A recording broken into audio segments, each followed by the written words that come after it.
이번 시간에는 사도행적 제21장 지경을 넘어서라는 제목의 챕터를 함께 살펴보겠습니다. 이 챕터는 사도행전 16장에 드디어 바울이 2차 선교 여행을 나가서 아시아 지역을 넘어 지경을 넘어서 바다로 가로막은 땅을 넘어 그가 선택한 바울, 실라, 또 누가 그리고 디모데를 데리고 함께 선교 여행을 떠나는 그런 내용이 되겠습니다. 자, 이번 장에서는 우리가 잘 아는 대로 빌립보 지역에 선교 여행을 가서 감옥에 갇히는 그런 내용들도 기록이 되어 있고 그 속에서도 어떻게 하나님의 일이 벌어지는지를 내용을 담고 있습니다. 일단 기독교라는 것은 상당히 이 운동의 요소를 갖고 있다는 사실을 좀 말씀을 드리고 싶습니다. 지경 안에 갇혀 있는 것은 기독교적 영성이 아니죠. 지경을 넘어서는 것이 기독교적 영성입니다. 이 기독교적 영성이라는 말은 예수 그리스도의 영성이라는 말이기도 한데 여기 사도행전 16장에 보면은 재미있는 말씀이 있어요. 무시아 앞에 이르러 비드니아로 가고자 하고 애썼는데 예수의 영이 허락지 않았다 이렇게 되어 있습니다. 그리스도의 영성에 맞지 않은 일이었다는 거죠. 그리고 또 남쪽으로 내려가려고 했는데 또 막았습니다. 성령과 예수의 영이 아시아에서 말씀을 전하지 못하게 했어요. 하나님의 영이 어떤 일을 막을 때도 있습니다. 그러나 그 막으심은 사도행전 16장 10절 하나님이 저 사람들에게 복음을 전하라고 우리를 부르신 줄로 인정함이로라. 새로운 부르심으로의 부르심이 있을 때 하나님께서 다른 길을 막는다는 것을 알 수 있습니다. 이번 장에서는 참 재밌는 내용이죠. 위기와 사로잡힘이 오히려 복음 전하는데 아주 위대한 기회가 됐고요. 하나님의 영이 말씀을 전하는 것을 막는 사건이 또 하나님의 말씀을 널리 퍼뜨리는 그러한 배경이 되었습니다. 자, 함께 본론으로 들어가서 살펴보죠.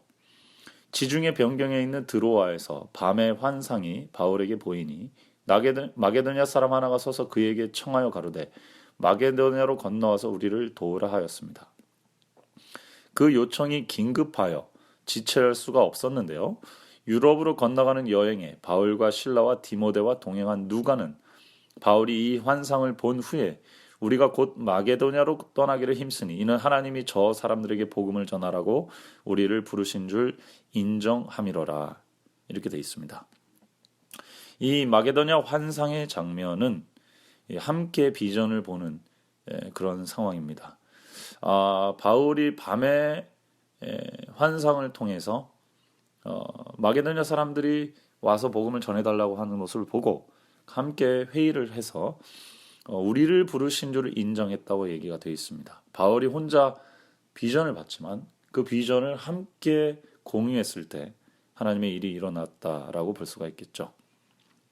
그리고 건너가서 빌립보에서 첫 성인 빌립보에서 그 하나님의 말씀을 전했고 자주장사 루디아라고 하는 여인에게 복음이 들어갔습니다. 그리고 귀신 들린 점쟁이 여인이 그들의 일을 이제 방해하게 되었죠. 사단은 자기의 왕국이 침범당한 사실을 알고 이러한 방법을 사용하여서 하나님의 사업을 반대하고 복음 기별을 선포하는 이들이 가르친 진리를 자기의 궤변과 혼합시키고자 했다라는 사실을 설명하고 있습니다. 왜냐하면 이 십자가의 도를 가르치는 사람들에게 귀신 들린 여종이 나와서 지극히 높은 하나님의 종으로 구원의 길을 너희들에게 전한다라고 얘기를 했는데 이게 그들을 도와주는 게 아니고 헷갈리게 만드는 것이었습니다.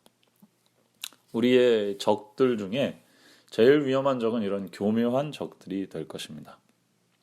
그래서 상당히 조심해야 되는 상황이죠. 도와주는 것 같으면서도 교묘하게 다른 쪽으로 인도하는 사람들을 상당히 주의 깊게 봐야 될 것입니다. 자, 이후 사도들은 여러 가지 반대에 놓이게 되었고 성 안에는 사단의 기만을 통하여 돈을 버는데 흥미를 가진 사람들이 이 복음을 전하는 사람들이 자신들의 장사에 이익이 되지 않은 것을 보고 고소하고 또 사람들 흥분시켜가지고 투옥시켰습니다. 이 사도들은 저희가 처한 고통스러운 장소 때문에 극도의 괴로움을 당하였죠. 네, 새로운 지역에 복음을 전하러 갔는데 탄탄대로가 있었던 게 아니죠. 굉장히 많은 고통과 시련이 기대되고 또 예비되고 있었습니다. 그렇지만 불평하지 아니하였습니다. 칠흑같이 어둡고 황폐한 토굴 가운데서도 그들은 기도하는 말로 서로 격려하고 하나님께 찬양의 노래를 불렀습니다. 그 까닭은 하나님을 위하여 수치를 당하는 것은 가치 있는 일임을 알았기 때문이었습니다.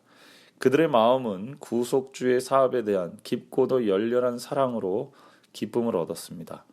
바울은 자신이 직접 그리스도의 제자들에게 가했던 핍박을 생각해 보았고 그가 한때 멸시했던 영광스러운 진리의 능력을 이제는 눈이 열려 볼 수 있고 마음으로 느끼게 될 수 있게 된 것을 기뻐하였습니다. 바울은 자기가 고통 가운데 이제 속해 있죠. 복음을 전하는 것 때문에 감옥에 갇혀서 고통스러운 상황이 있고 자기뿐만 아니라 동료들도 함께 어려움을 당하고 있었습니다. 그때 바울은 자기가 복음을 박해할 때의 상황을 돌아보면서 이제 내가 그 복음 때문에 나도 그러한 박해에 동참하고 있다는 사실에 기뻐했다는 사실을 적고 있습니다. 눈이 뜬 기쁨이에요. 어떤 사실에 대해서 눈을 뜬 기쁨, 여러분 혹시 아십니까? 그래서 다른 사람들이 알지 못한 진리를 깨닫고 혹은 정의를 실천할 때 느끼는 기쁨이 있습니다.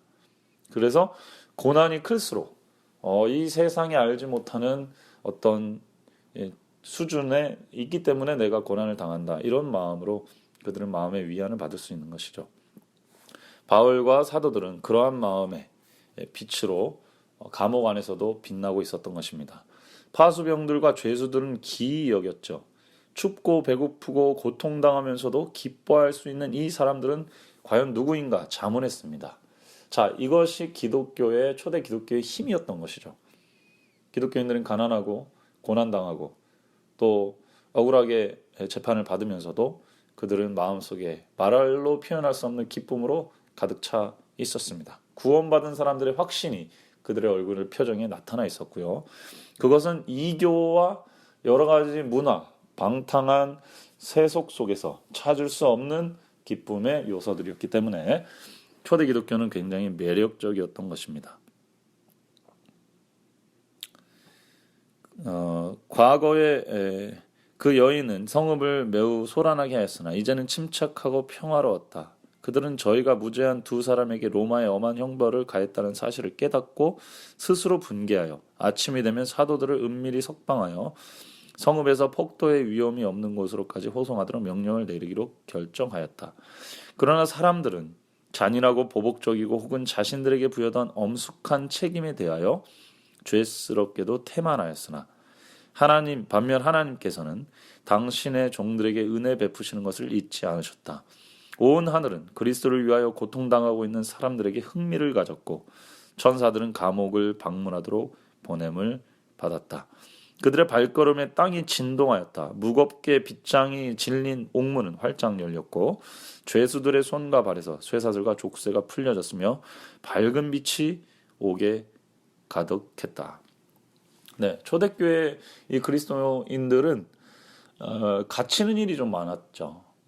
기독교가 전파되는 곳에는 이 사단이 복음의 손발을 막기 위해서 간혹 감옥에 가두는 일들도 하게 됩니다. 그러나 이 복음은 갇힐 수가 없었어요. 하나님의 천사들을 통해서 이들은 해방되었습니다. 이들이 갇혔던 이유는 복음에 대한 사단의 강렬한 반대를 의미하기도 하고 동시에 하나님의 능력을 드러나기 위한 기회이기도 했습니다. 하나님의 종들은 고난을 받았지만 고난을 뛰어넘는 기쁨의 힘을 알게 되었고 그것이 기독교가 실제 진리임을 드러내는 한 증거가 되었죠. 그런 힘이 있었기 때문에 기독교는 지경을 넘어서 보편적인 종교로서 설득력을 얻게 되었던 것입니다. 간소는 사도들을 혹독하게 대하였지만 그들은 격분하지 않았다. 바울과 실라는 복수의 정신이 아니라 그리스도의 정신을 가졌다. 구주의 사랑으로 충만해진 그들의 마음은 박해자들에게 대한 악의를 품을 여지가 없었다. 놀라운 수준의 정신적인 상태가 나타납니다. 보통은 자신의 육체에 고통을 가한 사람들에 대해서 복수의 정신이 가득 차게 됩니다. 그것은 당연하거나 혹은 정의로운 것일 수도 있어요. 그러나 예수 그리스도의 사랑으로 충만한 초대교인들은, 특히 이 사도들은 자신을 고난으로 아프게 하고 힘들게 했던 사람들에 대한 용서의 정신, 그들을 용납할 수 있는 너그러운 정신으로 충만해 있었습니다. 이것이 기독교의 진리의 힘이죠. 간수는 그러한 정신 세계를 본 적이 없었을 겁니다. 이것이 지경을 넘는 선교의 힘이기도 한 것입니다. 지금 오늘날 많은 새로운 지경에 우리의 새로운 차원의 기독교적 영성을 보고 싶어하는 사람들이 있지만, 기독교인들이 지경 안에 머물므로써 그들이 가진 빛과 생명력이 드러날 기회를 박탈당하고 있습니다. 어떤 면에서는 사단이 새로운 형태의 감옥에 우리를 가두고 있는지도 몰라요. 선교는 그러한 감옥으로부터 벗어나는 방법 중에 하나입니다. 간수는 지진을 통해 나타난 하나님의 진노를 보고 떨었습니다. 또한 죄수들이 도망하였다고 생각하였을 때 그는 자결하라고 했습니다. 그러나 이 모든 일들은 그들의 마음을 흥분시킨 새롭고 이상한 두려움과 비교할 때 아무것도 아닌 것처럼 보였으므로 그는 고통과 학대 가운데서도 사도들이 보여준 침착함과 명랑함을 얻기를 갈망하였습니다.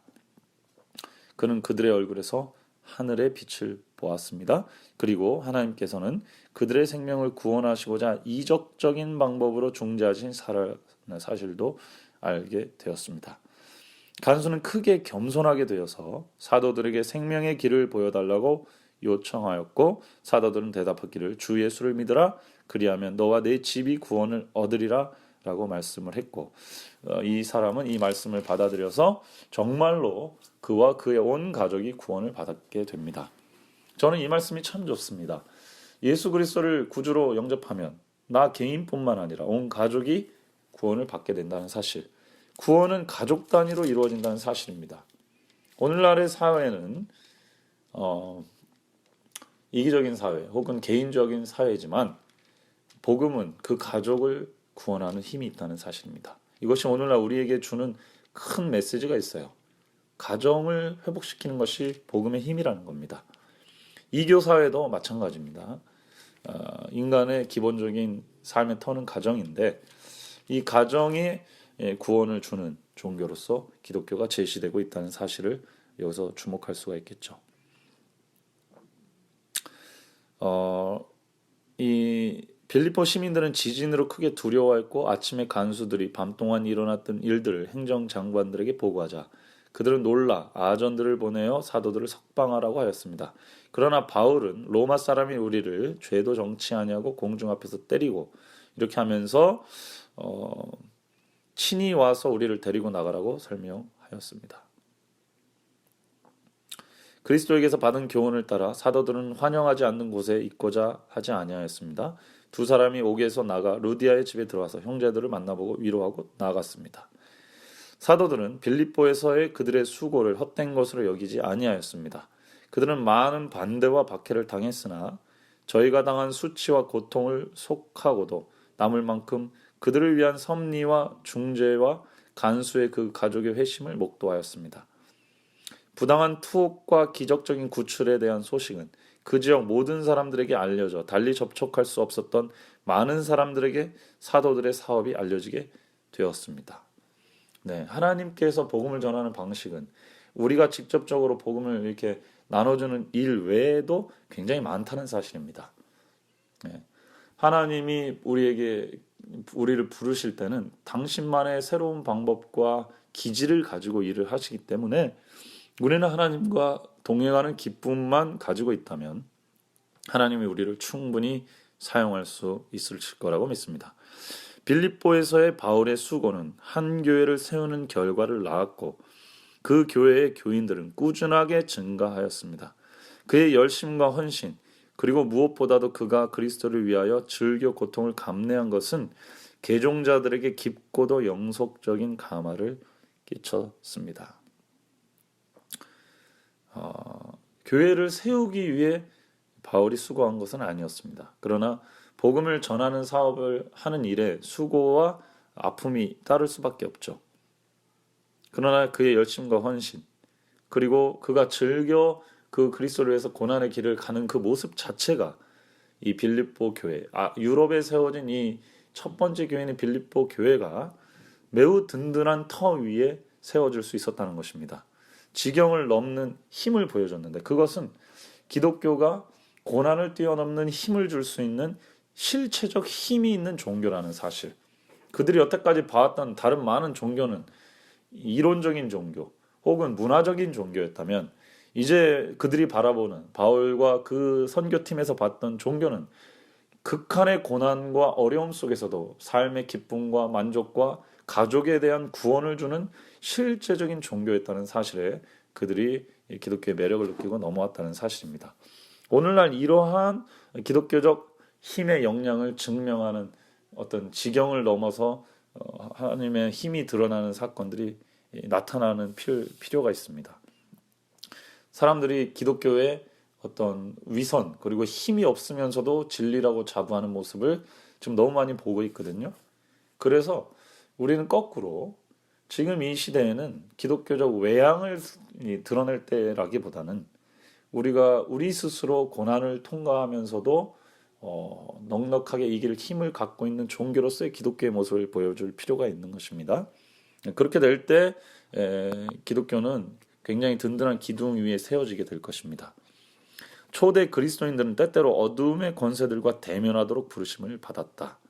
원수는 궤변과 박해로 그들을 참된 신앙에서 돌이키고자 노력하였지만 지상 만물의 끝이 신속히 다가오고 있는 현 시대에 사단은 세상을 함정에 빠뜨리고자 필사적인 노력을 경주하고 있다. 사악함이 전에 결코 도달한 적이 없는 수위에 이르고 있지만 복음을 전하는 많은 목사들은 평안하다 안전하다고 부르짖고 있다. 그러나 하나님의 충실한 기별자들은 그들의 사업을 견실하게 전진시켜야 한다. 하늘의 갑옷을 입고서 그들은 두려움 없이 승리를 확신하며 전진해야 한다. 그리스도교는 승리의 종교입니다. 뭐에 대한 승리? 죄와 사망의 권세로부터 승리하는 종교입니다. 그러므로 그리스도교가 전파되고 전진하는 곳에는 승리의 기별들이 증거되어야 되죠. 승리의 얘기가 선포되어야 되는 것입니다. 기독교는 승리의 종교입니다. 고난과 아픔이 있을지라도 기독교는 승리의 종교입니다. 때때로 우리가 지경을 넘어서 전쟁을 펼쳐나갈 때 고난과 어려움이 있지만 그것은 더 큰 승리로의 부르심이라는 사실을 우리가 반드시 기억해야 될 것입니다. 사람들이 볼 때는 위기지만 하나님에게는 기회요. 기독교는 그 위기를 승리의 기회로 만드는 승리의 종교라는 사실.